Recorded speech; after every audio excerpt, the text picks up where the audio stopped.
Thor ने आखिर Tony Stark का गला अचानक क्यों पकड़ लिया, जबकि टोनी ने अभी अभी लोकी को हराया था? क्योंकि थॉर की नजर में चाहे लोकी ने पृथ्वी पर हमला किया हो, लेकिन वह अब भी असगार्ड के शाही परिवार का सदस्य था, इसलिए उसे सजा देने का अधिकार केवल असगार्ड को था। तभी कैप्टन अमेरिका बीच में आ गए और उन्होंने थॉर को स्थिति और बिगाड़ने से रोक दिया।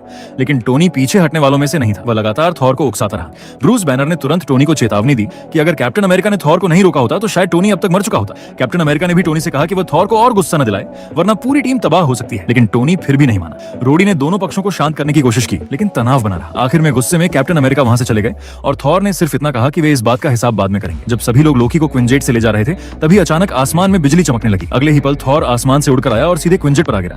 जैसे ही टोनी ने विमान का दरवाजा खोला, थॉर ने म्योल्निर से वार करके उसे नीचे गिरा दिया। इसके बाद वह लोकी को अपने साथ ले गया और कैप्टन अमेरिका के आदेशों को पूरी तरह नजरअंदाज कर दिया। आयरन मैन तुरंत उनके पीछे उड़ पड़ा और कैप्टन अमेरिका भी पैराशूट के सहारे उनका पीछा करने निकल पड़े।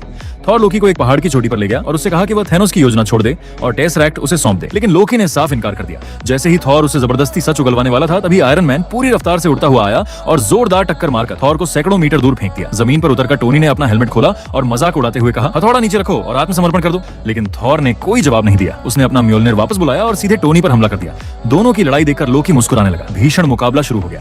थॉर आयरन मैन की ओर दौड़ा, लेकिन टोनी ने अपने रिपल्सर ब्लास्ट से उसे पीछे धकेल दिया। फिर उसने एक ऐसा वार किया जिससे म्योल्निर भी दूर जा गिरा। गुस्से में थॉर ने हथौड़ा वापस बुलाया और एक जबरदस्त बिजली का हमला किया।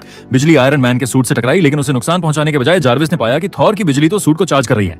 सूट की ऊर्जा तुरंत 400% तक पहुंच गई। इस अतिरिक्त शक्ति के साथ टोनी ने पहले से भी ज्यादा ताकतवर हमला किया और दोनों फिर से आमने सामने भिड़ गए। आखिरकार थॉर ने टोनी को दबा दिया और म्योल्निर बुलाकर अंतिम वार करने ही वाला था कि तभी कैप्टन अमेरिका बीच में आ गए। उन्होंने अपनी वाइब्रेनियम शील्ड से थॉर के हमले को रोक दिया। टक्कर इतनी जबरदस्त थी कि उससे एक विशाल शॉकवेव निकली और तीनों अलग अलग दिशाओं में जा गिरे। लेकिन इस अफरा तफरी का फायदा उठाकर लोकी भाग निकला। बाद में स्टार्क टावर लौटकर टोनी ने मार्क 7 आर्मर पहन लिया। उसी समय लोकी वहां से निकलने की तैयारी कर रहा था। टोनी ने चुपके से अपने आर्मर ब्रेसलेट को सक्रिय किया ताकि उसे रोक सके, लेकिन लोकी का सेप्टर टोनी के दिमाग को नियंत्रित नहीं कर पाया, क्योंकि उसके आर्क रिएक्टर ने माइंड कंट्रोल के प्रभाव को रोक दिया। गुस्से में लोकी ने टोनी को टावर से नीचे फेंक दिया। नीचे गिरते समय मार्क 7 आर्मर अपने आप सक्रिय हो गया और हवा में ही टोनी के शरीर पर जुड़ गया।